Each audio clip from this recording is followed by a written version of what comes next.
आदि सद्गुरु सर्वात्माओं के सद्गुरु सर्व सृष्टि के सद्गुरु सद्गुरु सुखराम जी महाराज ने धन्य हो धन्य हो धन्य हो। सत्स्वरूपी संत राधा किशन जी साहेब ने धन्य हो धन्य हो धन्य हो। सत्स्वरूप राम जी महाराज ने धन्य हो धन्य हो धन्य हो। अनंत कोटि सत्स्वरूपी संतान ने धन्य हो धन्य हो धन्य हो। राम सभा में राम भक्त। हमने पिछले रविवार को आदि सद्गुरु सुखराम जी महाराज तारे गाते थी किस पद में किस तरह से ज्ञान फरमाते यह देखना शुरू किया था। तो हमने पिछले रविवार को इस पद की प्रस्तावना टेल और दो साखी देखी।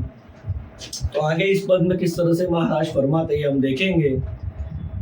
थोड़ा हम सारांश रूप में देखते हैं कि हमने पिछले रविवार को क्या देखा। आदि सद्गुरु सुखराम जी महाराज जगत के सभी ज्ञानी ध्यानी नर नारी इन सभी को फरमाते कि जो सद्गुरु है, जो सत्स्वरूप साहेब परमात्मा राम जी का ज्ञान बताते, जो उस सत्स्वरूप साहेब परमात्मा राम जी से सदा लवलीन रहते, जिनके नाखून से लेके शिका तक वो सत्स्वरूप साहेब परमात्मा नियंचर कुदरत कला प्रकट है, ऐसे सद्गुरु मुझे जल्दी ही और निश्चित ही तारेंगे मतलब इस भवसागर के महादुख के परे करेंगे। 3 लोक 14 और 3 ब्रह्म के 13 लोक। यह जो महादुख है, यह तो इन महादुख से वो हमको परे करेंगे, मतलब सदा सुख के देश में लेकर के चलेंगे। आगे आदि सद्गुरु सुखराम जी महाराज फरमाते कि मुझे ये भरोसा है, मुझे विश्वास है, निश्चित ही वो तारेंगे। ऐसा क्यों है? तो महाराज फरमाते मुझे उनके बिड़त के ऊपर भरोसा है। ये सभी आप जगत के ज्ञानी ध्यानी नर नारी आप सुन लो कि सद्गुरु के शरण में आया हुआ कोई भी आज दिन तक इस 3 लोक 14 भवन के महादुख में डूबा या अटके रहा, ऐसा मैंने सुना नहीं। आंखों से देखना दूर, तो मैंने कानों से भी सुना नहीं। आगे आदि सद्गुरु सुखराम जी महाराज फरमाते कि ऐसे सद्गुरु के संग में, यानी ऐसे सद्गुरु जी के शरण में आकर के, ऐसे सद्गुरु जी के शरण में आकर के यह हंस इस 3 लोक 14 भवन 3 ब्रह्म के 13 लोक के ये जो होन काल का देश है, काल का देश है, उसके परे हो जाता, यानी भवसागर से तिरता। यह विश्वास जताया किन्होंने? असंख्य युगों में अनंत साधुओं ने, कि ऐसे सद्गुरु के संग में तिरना होता ही होता। ऐसा असंख्य युगों में अनंत साधुओं ने अपने अपने अनुभव की बात अपने अपने तरीके से बताई, उसको कथा सद्गुरु जी की महिमा की। आदि सद्गुरु सुखराम जी महाराज फरमाते इसके साथ साथ कृष्ण ने गीता में भी ये बताया। क्या बताया कृष्ण ने गीता में? तो आदि सद्गुरु सुखराम जी महाराज फरमाते कि सद्गुरु के संग में अवश्य तिरना होता, मतलब सद्गुरु के शरण में आए तो आप 3 लोक 14 भवन 3 ब्रह्म के 13 लोक के परे हो जाते और आप महादुख से निकलकर महासुखी बन जाते। अब ये जरूरत किसकी है? तो हर एक हंस की, हर एक जीव की है। हर कोई सुखी चाहता, दुख किसी को भी नहीं चाहिए। तो वह स्थिति प्राप्त करा देने वाले ये सद्गुरु है, और वो तारते ही तारते शरण में आए हुए को, क्योंकि हमने देखा पिछले रविवार को भी देखा हमने कि इस 3 लोक 14 भवन में यह जीव जो जन्मने मरने के चक्कर में अटका हुआ है, गोते खा रहा है। पुनरपि जननम पुनरपि मरणम पुनरपि जननी जठरे शयनम। एक माँ के गर्भ से दूसरे माँ के गर्भ में जाता, कभी स्वर्गाधिक में जाता, कभी नरक में जाता, कभी पाताल में जाता, कभी ब्रह्मा विष्णु महादेव शक्ति के लोक में जाता। तो ये उसका जो चल रहा है 84 लाख में नाना तरीके के महादुख भोगता, यह जो उसका चल रहा है वह क्यों चल रहा है? तो वैसे उसके कर्म है, कर्मों के अनुसार चलता उसका सब। जो फरमाया कि सद्गुरु सुखराम जी महाराज ने क्या फरमाया? ज्ञान में फरमाया है कि किया कर्म चलेगा साथ धक्का बहुत भी दिखाए। आदि सद्गुरु सुखराम जी महाराज कहते हैं यदि आप सत्स्वरूप साहेब परमात्मा राम जी के शरण में जाओगे नहीं, ऐसे संत सद्गुरु को खोजोगे नहीं, उनके शरण में जाओगे नहीं, तो आपको ये विश्वास ही आएगा नहीं कि मैं काल के मुख से निकला। और विश्वास नहीं आया, आपने राम जी की भक्ति नहीं की, रोम रोम में उसको नहीं प्राप्त किया, तो आपके कर्म बनी रहे। क्योंकि जो कर्म को शून्य कराने की रीत सदगुरु जी बताते, उस रीत को तो आपने धारण किया ही नहीं। तो वो किस तरह से कर्म काटते, कर्मों से अलग करते हंस को, कर्म उसके मिटा देते, वो आदि सदगुरु सुखराम जी महाराज आगे ज्ञान में फरमाते। और कैसे वो सत्स्वरूप साहेब परमात्मा राम जी के महासुख के देश में लेकर के जाने की सारी व्यवस्था बना देते शरण में आए हुए हंस की, शिष्य की। तो वह भी आदि सदगुरु सुखराम जी महाराज फरमाते। फिर इसी वजह से महाराज कहते इस दुनिया में बड़ी से बड़ी अनहोनी भी हो गई तो भी सदगुरु मुझे तारेंगे ही तारेंगे, ये मुझे विश्वास है। ऐसा सब ज्ञान हम आज के अभी देखेंगे। जो हमने पिछले रविवार को देखा, पहले वो देखा, फिर अभी जो देखा कि आगे क्या आएगा, तो कर्म कैसे मिटते हैं, कैसे सामग्री बना दी परम मोक्ष में जाने के लिए, फिर सदगुरु जी के ऊपर विश्वास कैसे आ जाता है उसको साहेब घट में प्रकट होने के बाद, और कैसा विश्वास चाहिए भी और महाराज कैसे मुझे है भी। तो वो सब बात अभी हम देखेंगे कि स्वयं परमात्मा भी रूठ गया तो भी आप परम मोक्ष में जाओगे। इतना बड़ा पराक्रम आप में आ जाता, इतना बड़ा पराक्रम सदगुरु जी आप में प्रकट करा देते, मतलब वो कितने पराक्रमी हो गए। तो ऐसा सब ज्ञान हम आज समझेंगे। तो देखिए किस तरह से आदि सदगुरु सुखराम जी महाराज आगे ज्ञान में फरमाते। इस्तु आगे फूस के ताजड़ आगे क्या, इस्तु आगे फूस के ताजड़ आगे क्या, यू नाव आगे करम हमारा जाय इसी विधि बाग, सतगुरु तारेगा तारेगा ते ठीक, सतगुरु तारेगा। देखिए आदि सदगुरु सुखराम जी महाराज फरमाते आगे कि इस्तु आगे फूस केता जल आगे क्या आग, यू नाव आगे कर्म हमारा जाए इसी विध भाग। आदि सदगुरु सुखराम जी महाराज फरमाते कि मुझे सदगुरु जी तारेंगे ही तारेंगे, ये विश्वास है, और जल्दी तारेंगे, निश्चित तारेंगे, यह विश्वास है। क्यों है? तो महाराज फरमाते जैसे अग्नि के आगे फूस जलकर राख हो जाता। अब देखिए जैसा हमने इस पद के शुरू में भी देखा था, अग्नि है, अग्नि किस लिए पहचानी जाती है? वो जला देती, जो जला देती, भस्म कर देती, उसे अग्नि कहते। अब ऐसी अग्नि में आपने कितना भी कचरा डाला, फूस, फूस यानी क्या? फूस यानी क्या? कचरा। अब ये अग्नि जल रही है उदाहरण के तौर पे, बराबर। अब ये अग्नि जल रही है, धक धक वो जल रहा है, अग्नि जल रही है। अब उस अग्नि में आपने फूस डाली, कचरा डाला, कितना भी डालो आप। अब आपने डाल दिए, मान लो पहले 2 ट्रैक्टर डाल दिए, फिर वो जल रहा है, फिर उसमें और आपने 8-10 ट्रैक्टर डाल दिए कचरा, तो वो जला देगा सब। अग्नि का काम क्या है? जला देना। महाराज कहते इस्तु आगे फूस केता जड़ आगे क्या, कि यह जो अग्नि है इसके आगे फूस की कोई कीमत है क्या? मतलब कीमत है क्या? मतलब नहीं है कीमत, मतलब ये क्या है? वो जला देगी उसको। इस्तु आगे फूस केता, वो जला ही देगी उसको। क्या फरमाते आदि सदगुरु सुखराम जी महाराज कि अग्नि के आगे फूस जलकर राख हो जाता, वो रहेगी क्या? ये फूस रहेगा क्या? कचरा रहेगा क्या? बचेगा क्या? नहीं बचेगा। तो इसलिए कहते इस्तु आगे फूस केता, रहेगा कुछ भी वो, उसका नामो निशान नहीं रहेगा, कचरे का, मिटा देगा उसको। अग्नि में इतना बल है, वो जला ही देगी। फिर आगे फरमाते महाराज इस्तु आगे फूस केता जड़ आगे क्या।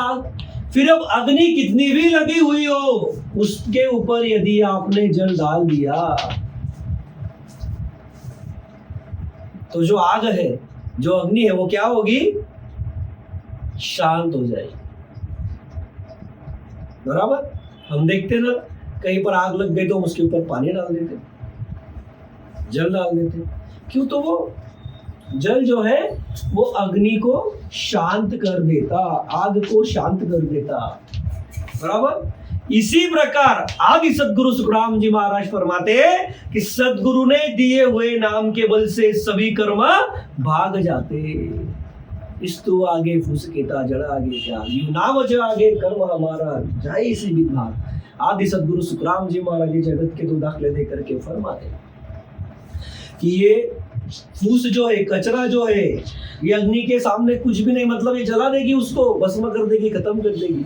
और ये अग्नि कितनी भी बड़ी लगी हुई हो, वो जल उसके ऊपर आप छिड़क दो, डाल दो, इस जल को उसके अग्नि के ऊपर डाल दो तो वो शांत हो जाती है अग्नि। बराबर। तो आदि सद्गुरु सुखराम जी महाराज इसी तरह से समझाना चाहते हैं कि इस जीव के पीछे जो कर्म लगे थे, इस जीव के साथ जो कर्म थे, कर्म रूपी माया थी, वो सब सद्गुरु जी मिटा देते। कैसे? सद्गुरु ने दिए हुए नाम के बल से सभी कर्म भाग जाते। अब कर्म का जाल कितना कठिन है, कर्म कितने कठिन है। आदि सद्गुरु सुखराम जी महाराज जी ने भी फरमाया, मोबल कर्म जावे प्रभु जी, मोबल कर्म जावे। वो पद पढ़ो कभी आप, उसमें दिया आदि सद्गुरु सुखराम जी महाराज जी ने कि ये कर्म भोगना, इसको, इसके दावे मिटाना, ये बड़ा कठिन है। क्या है? बड़ा कठिन है।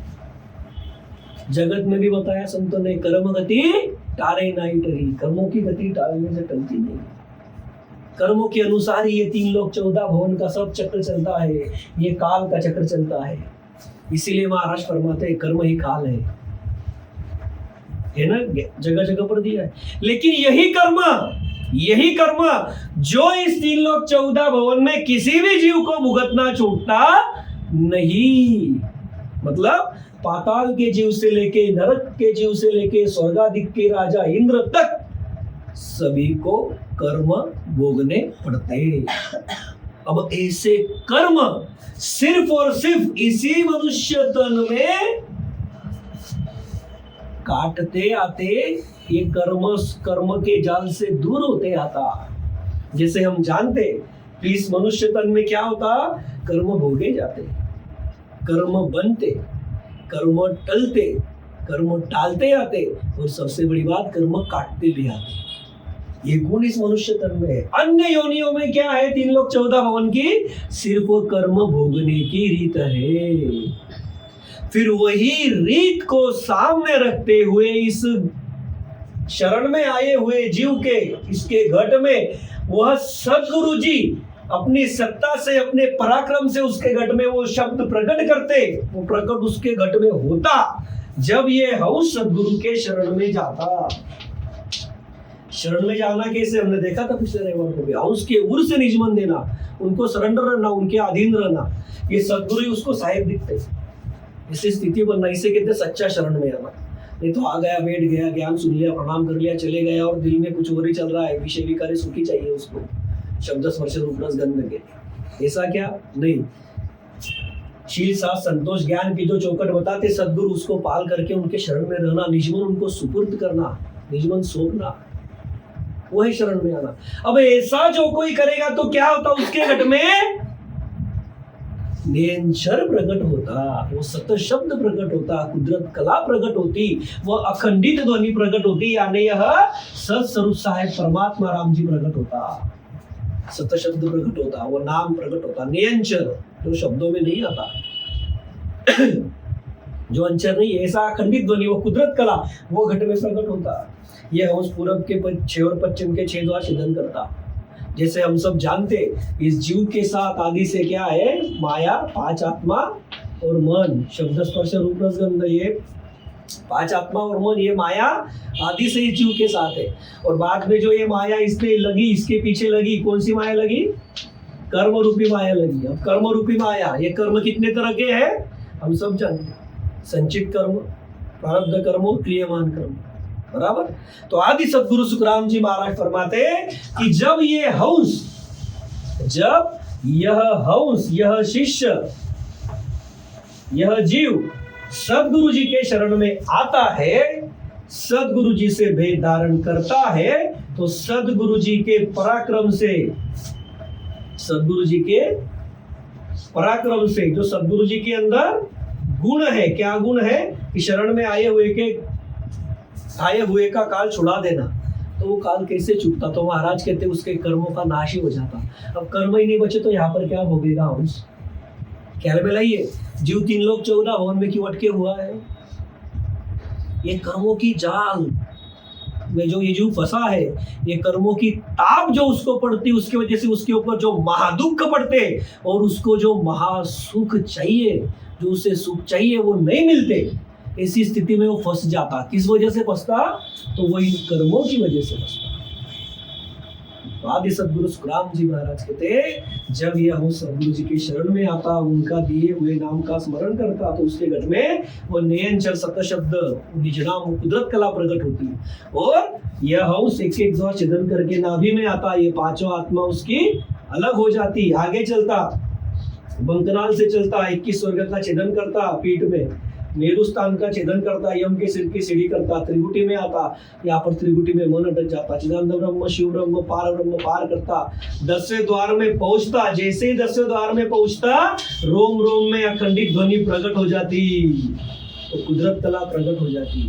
सारे संचित कर्म इस उसके खत्म हो गए, क्रियमान नहीं लगते, प्रारब्ध शिथिल करके ये भोग लेगा।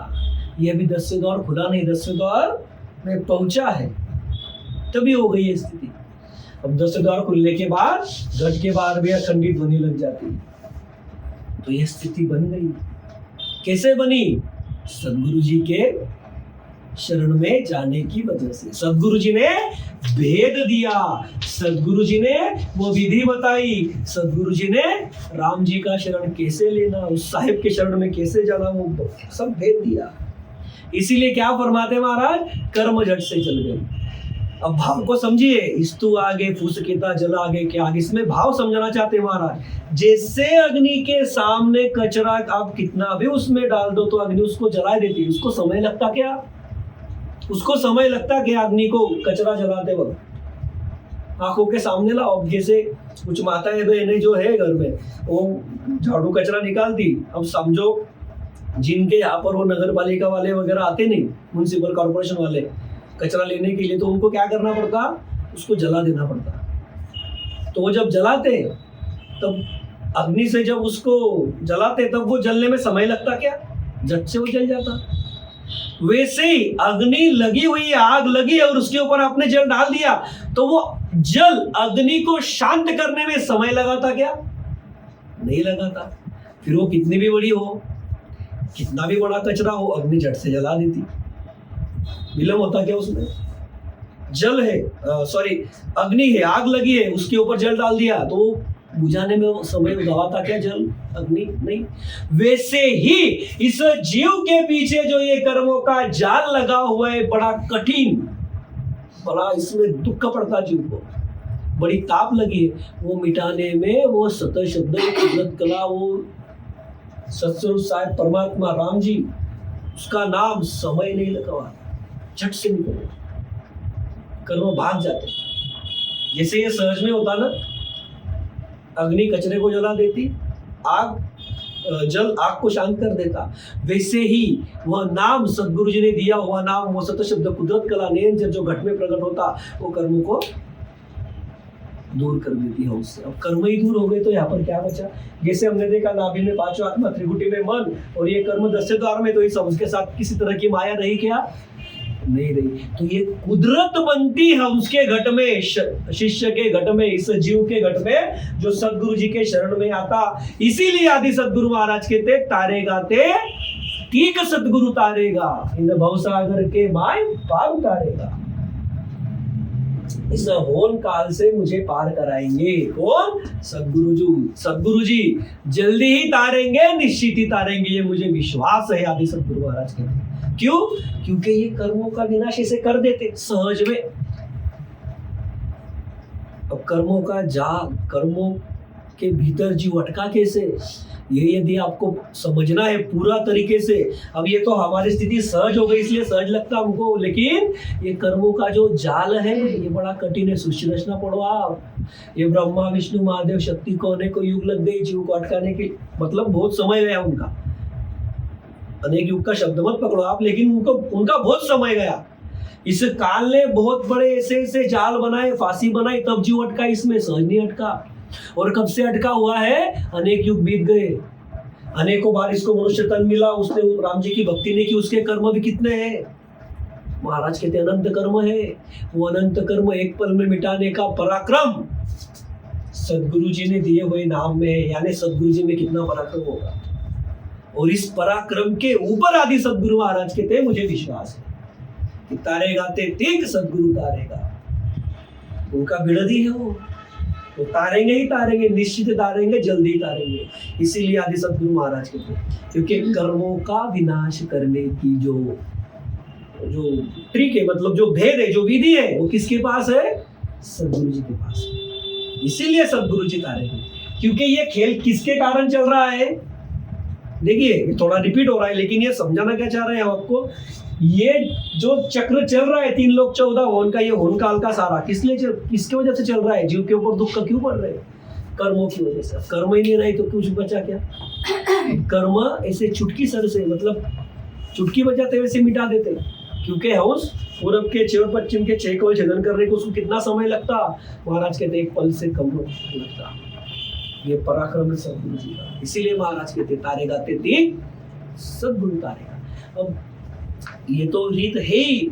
अब किस तरह से सारी सामग्री बना दी मुझे सत्स्वरूप में जाने के लिए, तो वह बहुत बढ़िया आदि सदगुरु महाराज अगली साखी में समझाते, और इसीलिए कहते तारेगा ते तीक। तो देखिए किस तरह से फरमाते। ओ मन मेरो कीरियो हो नव नव का होय। ओ मन मेरो कीरियो हो नव नव का होय। सतगुरु सूज बनाय सारी पार कियो हे मोय। सतगुरु तारेगा तारेगा ते तीक सतगुरु तारेगा। ओ मन मेरो कीरियो हो नाव नौका होए। सतगुरु सूझ बनाए सारी पार किया है मोए। अब आदि सदगुरु सुखराम जी महाराज जगत का एक दाखला देकर के और समझाते हैं कि कितना सहज मुझे सदगुरु जी ने पार किया।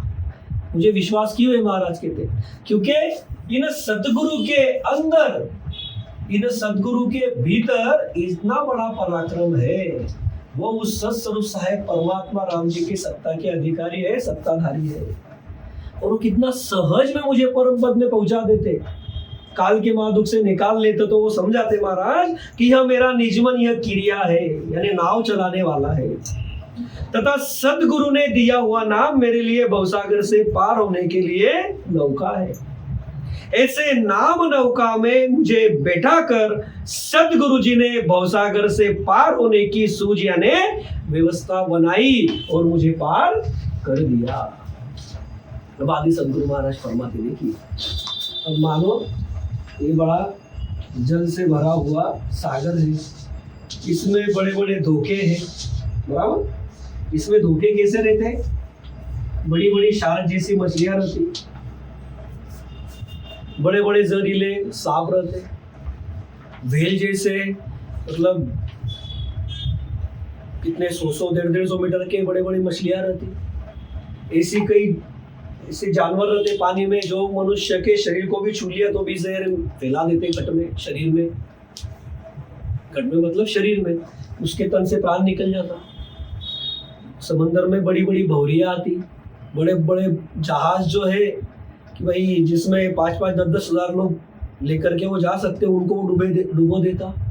ऐसी बड़ी बड़ी बड़े बड़े धोखे रहते समुद्र के अंदर, बराबर। यहाँ पर क्या रहता? बड़ा धोखा रहता। अब इस धोखे से पार होने के लिए क्या चाहिए? एक नाव चाहिए, और एक नाव चलाने वाला, मतलब ऐसे बड़े संकट भी आए तो उन संकटों के ऊपर हावी होकर के रास्ता निकाल करके आगे चलने वाला चाहिए। नावाड़ी भी कैसा चाहिए?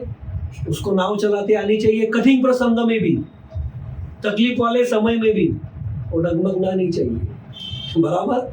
इसी रीत बनती ना, तभी ये एक तीर से दूसरे तीर जा पाएगा ना, सभी धोखों के ऊपर हावी होकर के।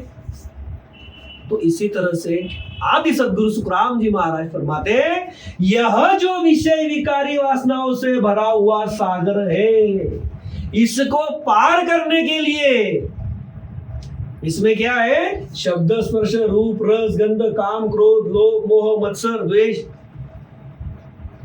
64 कुलक्षण ऐसे सभी है, विषय विकार है। इस जीव की मायावी सुखों की चाहना है, इसके कारण तो ये इसमें अटकता ना जीव। और सत्स्वरूप साहेब परमात्मा राम जी की भक्ति छोड़ करके आप कुछ भी करो, सब वो काल के ही जाल है, काल की ही फांसी है आपको महादुख में डालने के लिए, इस 3 लोक 14 भुवन में अटकाने के लिए, अटकाए रखने के लिए बनाई गई सिस्टम है सारी। तो ऐसा ये सारा भवसागर है। अब इस भवसागर से बोले हंस को सहज में पार होते आए, ऐसी व्यवस्था मेरे सदगुरु जी ने कर दी है। आदि सदगुरु सुखराम जी महाराज कहते, ओ मन मेरो कीरियो, कि मेरा जो ये निज मन है, मुझे कुछ नहीं चाहिए। क्या चाहिए? निज मन, मतलब ये हंस का उर, ये हंस जो है, ये हंस, इस हंस का उर मतलब क्या? निज मन। ओ मन मेरो कीरियो हो, दूसरे का कुछ लेना है क्या कि उसके आधार से हम भवसागर से पार हो गए? नहीं। तो देखिए, जैसे यहाँ पर नाव लगती और नावाड़ी लगता, तो आदि सदगुरु महाराज कहते हो मन मेरो कीरियो, नाव को चलाने वाला कौन है? तो मेरा निज मन है, मेरा अंतर, मेरा जो हंस का उर है वो है मेरा निज मन है। तथा सदगुरु जी ने दिया हुआ नाम मेरे लिए भवसागर से पार होने के लिए नाव है। सदगुरु जी ने नाम रूपी नाव दी। नाम रूपी कौन सा नाम दिया? वो सत्य शब्द कुदरत कला घट में प्रकट होती, बराबर, वो नाम दिया। वो नाम किससे प्रकट होता? राम नाम से। आती जाती सांस में राम नाम का सुमिरन करो। लेकिन यहाँ पर जो समझना चाहते हैं महाराज, नाम रूपी नाम मतलब सत्य शब्द कुदरत कला की बात है, जो सदगुरु को निज मन देते ही घट में प्रकट होता।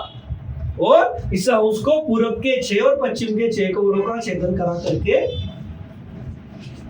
इस भवसागर के महादुख से, इस भवसागर के धोखे से सभी पार कर देता, सारे धोखों को मिटा देता। बराबर है ना? तो आदि सदगुरु महाराज कहते हैं वो नाम जो है सदगुरु जी ने दिया, वो नौका रूपी दिया। उस नौका में ये हंस स्वार होता, उसको नावाड़ी लगता। फिर नावाड़ी कौन? तो निजमन। उस निजमन से उस राम जी में लवलीन होना, उसमें सूरत लगाना, उसके स्मरण भजन करना, उसके ज्ञान ध्यान में रहना, ओलिव लगाना उस साहिब से। देखिए कितना बढ़िया समझाया महाराज ने। नावाड़ी कौन? तो मेरा निजमन, हंस को ही चलना है तो उसका निजमन नाव चलाने वाला, और नाम ये उसकी नाव है। किस लिए? इस भवसागर से पार होने के लिए। फिर ये जो आसपास के धोखे हैं सभी, वो धोखे अटकाते क्या इस जीव को? अटका सकते हैं क्या? फिर नहीं अटका सकते। सदगुरु जी ने दिया हुआ नाम निज मन के साथ उसका स्मरण करना, उसमें लवलीन रहना, बस हो गया काम। तो इसीलिए आदि सदगुरु सुखराम जी महाराज कहते, ऐसे नाम नौका में मुझे बिठाकर सदगुरु जी ने भवसागर से पार होने की सूझ बनाई, यानी व्यवस्था बनाई, और मुझे पार कर दिया। जैसे कोई एक तीर से दूसरे तीर जाना रहता, जैसे भी उदाहरण के तौर पे देखते हम, उदाहरण पक्का बैठेगा ऐसा नहीं, लेकिन देखो कई जगह पर बाढ़ की स्थिति हो जाती, गांव में पानी घुस जाता, तो वहां पर जो बचाने वाले फोर्स से आते, अलग अलग फोर्सेस रहती वो बचाने वाली, उनको पता रहता कि किस सिचुएशन में कैसे क्या काम करना है। तो वो घर में से लोगों को निकालते, नाव में बिठाते, और नाव चलाने वाला उनका ही आदमी रहता कि भाई इस धोखे से पार इनको करा दो। तो एक जगह से, मतलब धोखे वाली जगह से जहाँ पर धोखा नहीं है उस जगह पर लाके छोड़ देते आपको, बराबर। तो वैसे यहाँ पर भवसागर में भी धोखे ना बहुत सारे, उसके लिए नाव चाहिए, नावाड़ी चाहिए पार होने के लिए, धोखे से निकलने के लिए। वैसे जीव के ऊपर सबसे बड़ा धोखा इस काल का है, जो इस भवसागर में अटका देता। तो उस भवसागर के धोखे से निकालने के लिए सदगुरु जी ने जो सूझ बनाई, मतलब जो सभी व्यवस्था बना के दिया कि तू सहज में पार होगा। आप देखिए, नाम स्मरण करना और सत्स्वरूप साहेब परमात्मा राम जी में लवलीन रहना, उसको निज मन देना, उसका बन जाना, उसको सरेंडर रहना, ये बहुत कठिन काम है क्या? एक तीर से दूसरे तीर जाना है, तैर के जाना हुआ तो धोखे कितने आएंगे? बहुत सारे अड़ंगे आएंगे, बहुत धोखे आएंगे। तो नाव में बैठ गए तो धोखे नीचे रहते, आदमी ऊपर ऊपर चल जाता, एक तीर से दूसरे तीर। वैसे ही यहाँ पर समझाते महाराज कि सहज है सभी को, भोले से भोले जीव को सहज है क्या? उस सत्स्वरूप साहेब परमात्मा राम जी का जो नाम है उसको निज मन से धारण करो, उसका बन जाओ। सहज क्या बताया महाराज ने? आती जाती सांस में राम नाम का सुमिरन करो, उससे घट में नियंत्र प्रकट होता, वही आपको पार करा देता। और क्या चाहिए? निज मन के बिना काम बनता क्या? तो वो क्रिया हो गए। क्रिया मतलब एक तीर से दूसरे तीर लेकर के चलने वाला, केवटिया, बराबर। तो ऐसी सारी सूझ, ऐसी सारी व्यवस्था, सूझ मतलब व्यवस्था, मुझे किसने बना दी? तो धन्य हो मेरे सदगुरु जी ने बना दी। तो इसलिए आदि सदगुरु सुखराम जी महाराज हौस भाव से फरमाते कि सदगुरु जी ही तारेंगे, यह मुझे भरोसा है, वो निश्चित ही तारेंगे, जल्दी ही तारेंगे, यह मुझे विश्वास है। इसलिए फरमाते तारेगा ते तीक सतगुरु तारेगा, इन भवसागर के जो महादुख है उससे पार उतारेगा। इसीलिए फरमाते आदि सदगुरु महाराज। फिर ये सब स्थिति मेरी सदगुरु जी ने बना दी है, इसलिए मुझे सदगुरु जी के ऊपर विश्वास कैसे है? तो वो आदि सदगुरु सुखराम जी महाराज अगली साखे में फरमाते, और वो विश्वास हमें कैसा चाहिए वो भी समझाना चाहते हैं महाराज। देखिए किस तरह से फरमाते महाराज फिर अगली साखे में। सुर पीछ मदिस उगवे हो, गंगा उलट फिर जाए। सुर पीछ मदिस उगवे हो, गंगा उलट फिर जाए। तोई सतगुरु तारसी हो, मोय भरोसो माय। सतगुरु तारेगा, तारेगा तेतीक, सतगुरु तारेगा। देखिए आदि सदगुरु सुखराम जी महाराज अगली साखे में फरमाते, सूर पिछम दिस उगवे हो, गंगा उलट फिर जाए। तोई सतगुरु तारसी हो, मोय भरोसो माय। आदि सदगुरु सुखराम जी महाराज अब हौस भाव से फिर से फरमाते कि जो सूरज है, सूरज ये कहां से उगता? तो देखिए सूरज कहां से उगता? पूरब से। अब महाराज कहते वो पश्चिम से उगेगा। गंगा, जो गंगा है ये गंगा हिमालय से नीचे बह रही है, बराबर। महाराज कहते गंगा उलट फिर जाए, ये हिमालय के ऊपर उल्टी चलेगी, पर्वत के ऊपर उल्टी चलेगी। लेकिन महाराज कहते सदगुरु जी नहीं तारेंगे, यह हो नहीं सकता। देखिए कितना विश्वास है। महाराज कहते हैं ये मुझे पक्का भरोसा है, पक्का विश्वास है। देखिए पक्का विश्वास है। जैसे हम कहते हैं बार बार आदि सदगुरु महाराज ज्ञान में फरमाते हैं ना, शील साथ संतोष और ज्ञान। शील तो सबको पता है, ब्रह्मचर्य। साच मतलब यही विश्वास, ये भरोसा किसके ऊपर? सदगुरु जी के ऊपर, उस साहेब के ऊपर कि ये तारेगा ही तारेगा। संतोष, जितना है उतना में आनंदित रहना, लोभ नहीं करना माया के सुखों, माया के विषयों का, माया के सुखों का। और ज्ञान, सतत ज्ञान में लवलीन रहना, सतत ज्ञान के बाहर नहीं जाना।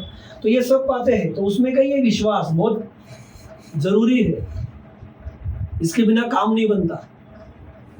कथा तो हमने कई सारी सुनी है ज्ञान में, बराबर है ना। वो गौड़न चली जाती पानी के ऊपर, जिसने बताया उसको विश्वास नहीं रहता, लेकिन इसने सुना इसको विश्वास है, तो राम नाम डूबने देगा नहीं, राम जी डूबने देगा, तो चलिए हो। तो वैसे होता, विश्वास से सब होता। आदि सदगुरु महाराज कहते। तो आदि सदगुरु महाराज कहते मुझे विश्वास इतना है सदगुरु जी के ऊपर, उनके पराक्रम के ऊपर, उनके बिड़द के ऊपर, तो सूरज यदि पश्चिम से भी उग गया और गंगा उल्टी भी बह गई पर्वत के ऊपर, पहाड़ के ऊपर, तो भी सदगुरु जी तारेंगे ही तारेंगे। अब ऐसा होगा क्या कि एक बार सूरज पूरब के बजाय पश्चिम से उगेगा? ऐसा होगा क्या? यह अनहोनी है। बराबर, गंगा नीचे की ओर बहती पर्वत के, वो उल्टा पहाड़ के ऊपर बह सकती, ऐसा होगा क्या? यह अनहोनी है। आदि सदगुरु महाराज कहते हैं ये अनहोनी हो सकती, परंतु सदगुरु जी तारेंगे नहीं। मतलब सदगुरु जी आपको 3 लोक 14 भवन 3 ब्रह्म के 13 लोक के परे लेकर के जाएंगे नहीं। आपको महादुख से निकाल करके महासुखी बनाएंगे नहीं। ऐसा होगा नहीं। वो बनाएंगे ही बनाएंगे, करेंगे ही करेंगे, आपको काल के मुख के परे करेंगे ही करेंगे। सूरज पश्चिम से उगा हुआ देखोगे आप, पश्चिम से उग के पूर्व में डूबेगा। गंगा पहाड़ से नीचे के बजाय उल्टी बहेगी ऊपर। ऐसा हो सकता क्या? महाराज कहते हैं ऐसा हो भी गया तो भी सदगुरु जी तारेंगे ही तारेंगे। सदगुरु जी के शरण में आया हुआ कोई डूबेगा नहीं। महाराज कहते हैं ऐसा कुछ भी हो गया, ये तो अनहोनी है, ये भी हो सकती है, लेकिन सदगुरु जी के शरण में आया हुआ भवसागर में डूब गया, इस 3 लोक 14 भवन में गोते खाएगा, ऐसा होगा नहीं। सदगुरु जी तारेंगे ही तारेंगे, तारेंगे ही तारेंगे। महाराज कहते हैं मुझे पक्का भरोसा है। अब जब ऐसा भरोसा रहेगा तो वो हंस काल के मुख में अटकेगा क्या कभी? नहीं अटके। क्यों भरोसा है? वो तो देखा ना हमने, पिछले रविवार से वही देखते आ रहे हम। उनका तो बिड़द है, या संघ योग में अनंत साधु बता करके गए। उन्होंने वो रीत बना दी हमको कर्म शून्य करने की, जैसे आग कचरे को जला देती, जल अग्नि को शांत कर देता, वैसे कर्म मिटा दिए मेरे। सारी मुझको सूझ बना दी, मेरे निज मन को नाव चलाने वाला बना दिया, नाम रूपी मुझे नौका दी, ऐसे मुझे भवसागर से पार करा दिया। तो महाराज कहते इसलिए मुझे विश्वास है, डंके की चोट पर बताते आदि सदगुरु महाराज हंस रूप से, हंस भाव से, कि सदगुरु जी तारेंगे मतलब तारेंगे। सूर्य पिछम दिस हो गए हो, गंगा उलट फिर जाए, फिर विश्वास कैसा चाहिए? अब देखिए थोड़ा हमारे लिए इसके ऊपर से समझते हो, थोड़ा भाव लाएंगे इसमें से, हम समझेंगे ज्ञान को। आदि सदगुरु सुखराम जी महाराज कहते हैं कि ये ऐसा होगा, ऐसा ना होने वाला हो जाएगा, लेकिन सदगुरु जी तारेंगे नहीं, ऐसा होगा नहीं। तो फिर सदगुरु जी के ऊपर विश्वास कितना चाहिए हमको? ये तो आदि सदगुरु सुखराम जी महाराज फरमाते ज्ञान में, जो 3 लोक 14 भवन 3 ब्रह्म के 13 लोक और उसके साथ साथ सत्स्वरूप, ये सबका जानते, वो डंके की चोट पर समझाते। तो हमारा विश्वास कैसे चाहिए फिर? सदगुरु के ऊपर, साहिब के ऊपर पक्का चाहिए। सुख देने वाला राम जी है, दुख देने वाले हमारे कर्म है। परमात्मा राम जी कभी दुख देता नहीं, वो कभी देना चाहता भी नहीं, वो सभी को सुख ही देना चाहता। बराबर? ये तो फिर आ जाता फोन, आ जाओ के कुर्सी मिलने के लिए, क्यों तो ऐसा हो गया, अब ऐसा हो गया, वो हमारे कर्म है। आदि सदगुरु सुखराम जी महाराज तो फरमाते ही फरमाते, कई केवल संतों ने भी फरमाया, क्या फरमाया? कि जिस दुख से राम जी याद आते, परमात्मा याद आता, उसकी बलिहारी है। और जिस सुख से राम जी से मैं दूर होता, वो नहीं चाहिए मुझे।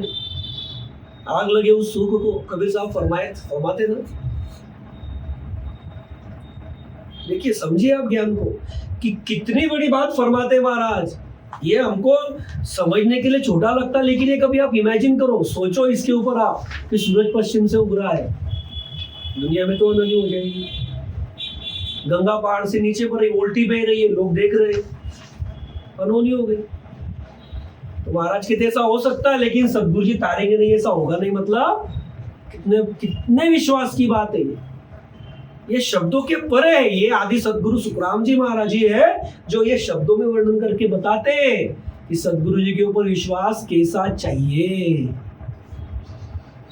तो सभी ने इसमें से यही समझना है हमारे लिए कि भाई सदगुरु के ऊपर एक केस बराबर भी अंतर नहीं आना चाहिए, शंका नहीं आनी चाहिए। सदगुरु जी तारते ही तारते, परमात्मा सुख देता ही देता। ठीक है, तो इसीलिए महाराज कहते तारेगा ते ठीक सदगुरु तारेगा, इसलिए मुझे विश्वास है महाराज के। तो इस पद की अंतिम साखी में किस तरह से आदि सदगुरु महाराज फरमाते हैं ज्ञान में, तो देखिए। जन सुख देव कहे सांभळो हो, सतगुरु शरणे आय। जन सुख देव कहे सांभळो हो, सतगुरु शरणे आय। पैदा करंदो रूठियो हो, तोई नरक न जाय। सतगुरु तारेगा तारेगा तेतीक, सतगुरु तारेगा। इन भव सागर के माय पार उतारेगा। तारेगा तेतीक, सतगुरु तारेगा। अब देखिए आदि सदगुरु सुखराम जी महाराज फरमाते हैं, जन सुख देव कहे सांभळो हो, सतगुरु शरणे आए। पैदा करन दो रूठिया हो, वही नरक न जाए। आदि सदगुरु सुखराम जी महाराज डंके की चोट पर समझाते हैं। पहले तो सभी फरमा दिया, क्या फरमाया कि मुझे सदगुरु के ऊपर विश्वास है, वो तारेंगे ही तारेंगे, निश्चित तारेंगे, जल्दी तारेंगे। क्यों विश्वास है वो फरमाया, हमने देखा, विड़त के बारे में बताया महाराज ने। आदि सदगुरु महाराज ने संतों ने जो अपने अपने ज्ञान में अपने अपने अनुभव की बात बताई जगत में, जो दाखले जगत में है वो फरमाया। उदाहरण दिया कि कर्मों की वजह से दुख यहाँ पर जो भोग रहा है, तो कर्म किस तरह से मिट जाते, सदगुरु जी के भेद से कैसे कर्म मिट जाते, सदगुरु जी जो नाम देते हो घट में प्रकट होने के बाद कैसे काम बनता, कैसे सारी व्यवस्था सदगुरु जी ने बना दी परम मोक्ष में जाने के लिए। विश्वास कैसे होना चाहिए वो भी बताया, किसका विश्वास है मुझको वो भी बताया। अब आदि सदगुरु महाराज कहते इतना सब आपने सुना, वो किसके बारे में सुना, सदगुरु जी के बारे में सुना।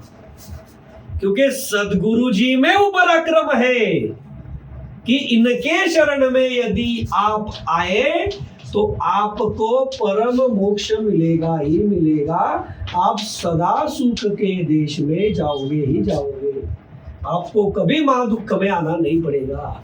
ये स्थिति आपकी बनेगी, परंतु उसके लिए क्या करना पड़ेगा। आदि सदगुरु सुखराम जी महाराज फरमाते डंके की चोट पर कि आपको सदगुरु जी के शरण में आना पड़ेगा। हंस के उर से उनको सरेंडर, उनके अधीन, उनके शरण में जाना पड़ेगा। तभी आपके घट में साहेब प्रकट होगा, तभी नेचर प्रकट होगा, कुदरत कला प्रकट होगी। पूरब के 6 पश्चिम के 6 कवर छिदन करके आप 10 द्वार के परे होगे। इसीलिए आदि सदगुरु सुखराम जी महाराज सभी जगत के ज्ञानी ध्यानी ऋषि मुनि तपस्वी जोगी जंगम सेवड़ा सन्यासी फकीर ब्राह्मण जगत के नर नारी सभी को फरमाते डंके की चोट पे कि सदगुरु के शरण में आने से जीव तिरेगा ही तिरेगा। महाराज कहते सबके सब सुन लो आप, जन सुखदेव कहे सांभळो, सदगुरु शरणे आए, कि सदगुरु जी के शरण में आकर के, क्योंकि सदगुरु जी के बारे में बताना भी ज्यादा जरूरी है नहीं। पिछले रविवार को हमने देखा पिछले सत्संग में कि सदगुरु जी कौन से सदगुरु की बात करते महाराज।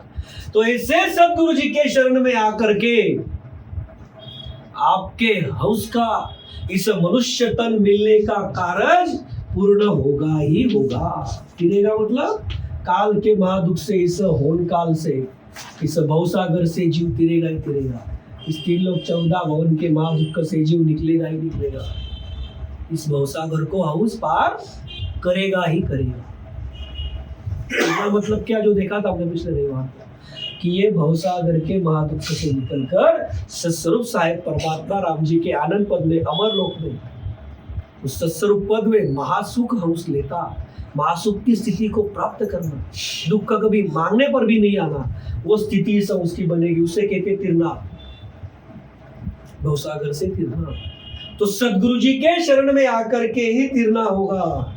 आदि सदगुरु महाराज फरमाते ऐसे सदगुरु जी के यदि आप शरण में आए हैं, ऐसे पराक्रमी सदगुरु जी के आप शरण में आए हुए हैं और ऐसे जीव के ऊपर किसी भी कारणवश, ऐसे जीव के ऊपर, ऐसे हंस के ऊपर पैदा करने वाला, मतलब ये सृष्टि बनाने वाला, इस सृष्टि को आधार देने वाला, सबका करने वाला, सबका काम सारने वाला, ऐसा जो सत्स्वरूप साहेब परमात्मा है, पैदा करन तो रूटी आओ तो ही नरक नहीं जाए। महाराज कहते हैं कि इस 3 लोक 14 भवन 3 ब्रह्म के 13 लोक को बनाने वाला, सभी जीवों का आसरा देने वाला, सभी जीवों का आसरा देने वाला, ऐसा जो सारी सृष्टि बनाने वाला सत्स्वरूप साहेब परमात्मा राम जी है, वह भी यदि स्वयं जाति से मतलब ठहरा करके किसी